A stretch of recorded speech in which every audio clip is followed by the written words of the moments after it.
Good evening, everyone. Chris Saraga for the 365. I'm down here at Bedrock Park, where the waters have begun to recede. I'm going to get to what I have to tell you about the DWR press conference in just a couple minutes, but I'd like to show you around a little bit first, like I always like to do. So before us is the river at about 25,000 cubic feet a second. Right now, the lake level is at about 836 feet. They have turned off, they're turning off the spillway. It's spooling down. So it's spooled down from 40,000 to 30,000 to around 10,000 cubic feet per second right now. So it's still sending out 10,000 cubic feet a second. They're also spooling up the Hyatt power plant at the same time, and that will eventually come up to about 12,500 cubic feet a second. But because of that, the water has receded quite a bit. I'm going to show you. I'm actually in what I call the amphitheater at Bedrock Park. It's not the top amphitheater, that's up there a little ways. It's the bottom part that you have before you get to the water. So let me show you. So if you look that way, those are the stairs I haven't seen in quite a few days. Let me walk you over there. So right here, if you look, right there is sediment that was left by the river from coming over this area for the past few days. So that is, I would say the water is down about 10 feet right now, maybe a little less. Not as much as I would have thought, but apparently it takes some time for that water to spool, to go through the system. Plus, they're also trying to, this time, make sure that while they're turning the spillway off, that they keep the river flow up so it doesn't dramatically drop, which this is showing that they're doing that. So for this one, there was so much at the DWR briefing today that I actually needed to take some notes. So let me tell you what I got out of the DWR meeting today. So first thing off is Sheriff Honey continues to tell us to stay prepared, even though he has released the evacuation warning. He still tells us to stay prepared, that he can turn it back on at any point if he feels it's necessary. He also would like you guys to all attend your zone meetings. This week, I believe there's one in Palermo and one in Thermalito, I believe. I'll try to post that in the comments down below. And then we also have, from the DWR, the lake elevation at the time they said that was 836 feet, which is about what it is now, with an inflow of about 23,000 cubic feet a second. Right now it's around that, I believe. But at that time, the Hyatt power plant was off. They had turned the Hyatt power plant off in order to do some maintenance and some repairs and check some stuff. So that was a total of 40,000 cubic feet a second. That is not what this is now. This is about 25,000 cubic feet a second behind me. They said that there's going to be great weather this week, so that is good. But with some snow in the canyon. I was just up in the canyon yesterday, if you didn't see the report. I was up in the canyon and I got to observe the snowpack firsthand, and it is quite a bit of snow. It does seem to be melting slowly, which is good for us. We are close to exceeding the second wettest season in history, just a few inches. So sorry about that, dropped you. So they expect us to exceed the second wettest rain season in history, which is pretty historic. And the water year goes all the way to October 1st, so we've got a lot of time to still get that. Who knows, we might even get the first wettest season in recorded history. The forecasted inflows to the dam will be about 17,000 to 27,000 cubic feet a second while the spillway is off, and the spills there's a lot of other areas upstream that are full of water, and they are letting out water. That water is calculated in that spill amount. So it's 17 to 27,000 cubic feet a second is including the amount of water that's coming from areas above Oroville Dam.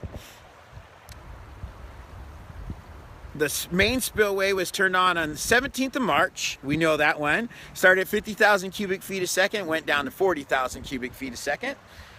and then stayed there until today, where it's turned off.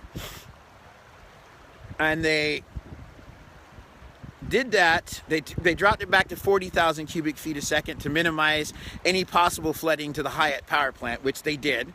The Hyatt power plant, as I said, was shut down for maintenance and to make sure that the water wouldn't back up into it for any reason.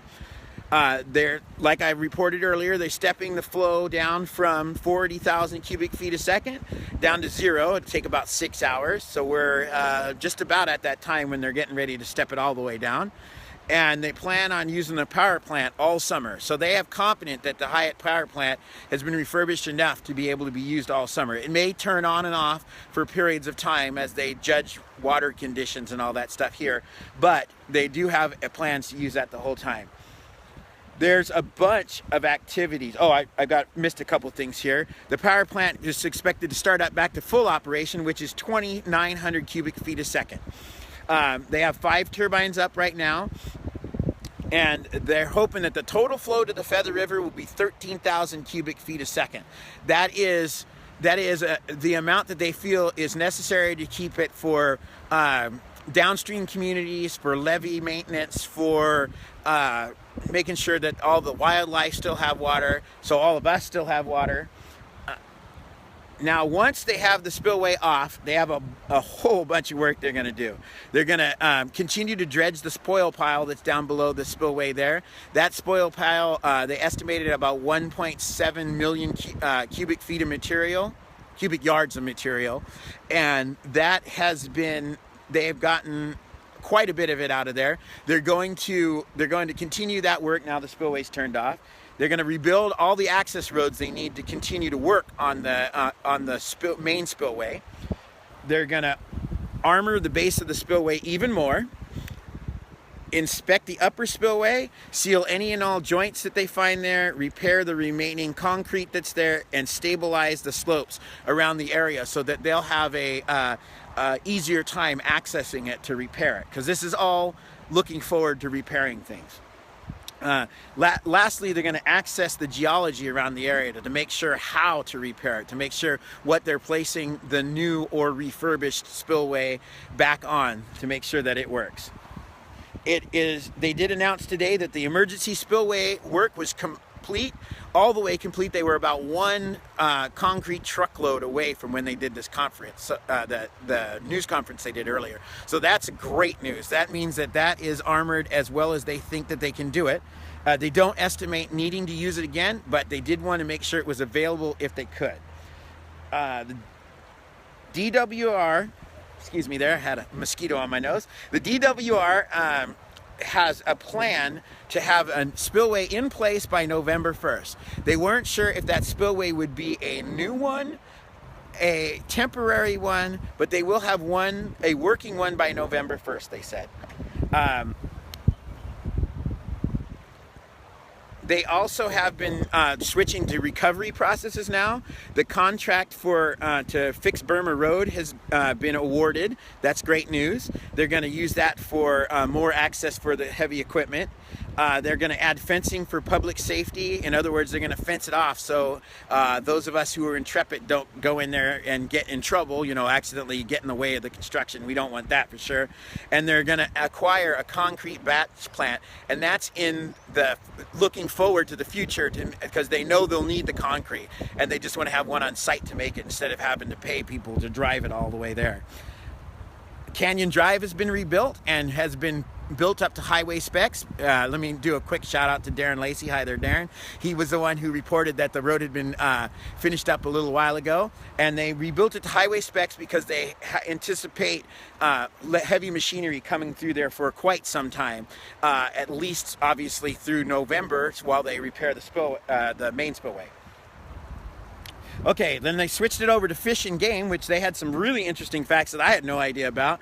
Fish and Game saved 9 million fish during this crisis. I didn't know that we had 9 million fish. That's amazing. They already have released 1 million spring run Chinook salmon. That is, the Feather River Fish Hatchery raises half of the state's fall run Chinook salmon. I didn't know that either. They have 4 million fall run Chinook salmon over in the the Annex hatchery over on Highway 99. That's an amazing amount of fish. They have plans to release that when conditions and when the fish are ready and when river conditions allow. And they're still continuing fish rescues along the river right now as the water steps down. That's one of the reasons they're stepping it down slowly, so the fish can get back into the main channel on their own. The ones that they can't, the Fish and Game are going to rescue. And the Feather River Fish Hatchery remains closed until further notice. They don't know when they'll be able to open that back up for the public. They're still working there, but they don't know when they'll be able to open that back up for the public. So they're asking us to stay away from it until such time that they have opened it back up. Lastly, it was brought up a couple questions at the end. They estimate that the repairs to the spillway will still cost around $200 million. That's a staggering amount of money. It is also a huge project that I think of as like building the Great Pyramids. I mean, there's probably almost as much material there as it is for one of the Great Pyramids. The spillway will still be used at least one more time, possibly two, to handle the runoff from the snowpack and the spring runoff that we always get. I'm going to probably guess for two, but just, you know, at least one more time. And they are going to they're going to keep the spillway off until the reservoir gets back up to around 860 feet. That's kind of their new cutoff spot. So if it gets back up to 860 feet, they're going to turn the spillway back on and have another spill in order to release some of the water to make sure they have enough room for later. So that is what I have today. Whew, that was a big mouthful. Let me pan you around like I always like to do. So get you oriented. That way is the Oroville Dam. More of Oroville's up that way. The sun's kind of going to be in your eyes when I turn you the other way, so I apologize for that. This way right here, that way's Marysville and all that. And my mother asked me yesterday, she said that I'm always in the picture. I'm going to actually turn the picture around so you got a bit better view. There we go.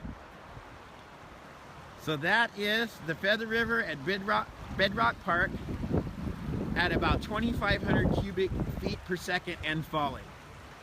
I'll just give you a little panorama here. That's the park itself. The abutment and stairs that lead down. And then the stairs that I'm actually on here. Let me flip this back over. And I'll show you where I'm at like I like to. So there's the water right there. We all know that's not good for me. That'll put me in Marysville or somewhere down that way if I step in it. So that's what I have for you guys today. This will be up on YouTube like always. Make sure you like and subscribe to the YouTube channel. That's where I keep everything archived. I just put up a thing for a playlist there that has all of these reports, every one I've done so far. This one I believe is number 46 or 47. I can't remember which one it is. But so I've been doing this for 46 days. I really appreciate everybody who watches this and everybody who watches it on YouTube and everybody who watches it on Facebook. I'll be doing reporting for the next for the entire next year, so we can see where we've started and where we end up. So that will include the coverage for rebuilding the spillway and how DWR handles all this and everything in between, plus any other news stories that you guys want to hear about. So make sure that you can message me on Facebook. You can write it down in the comments either on YouTube or on this Facebook feed right here. So like always, have a great day. Get out into the outdoors. Today was beautiful. That's my weather report for today. Today was beautiful. So make sure you get out as much as you can out in these great outdoors in the beautiful area that is Oroville. And I thank you very much for watching. Have a great day. Bye.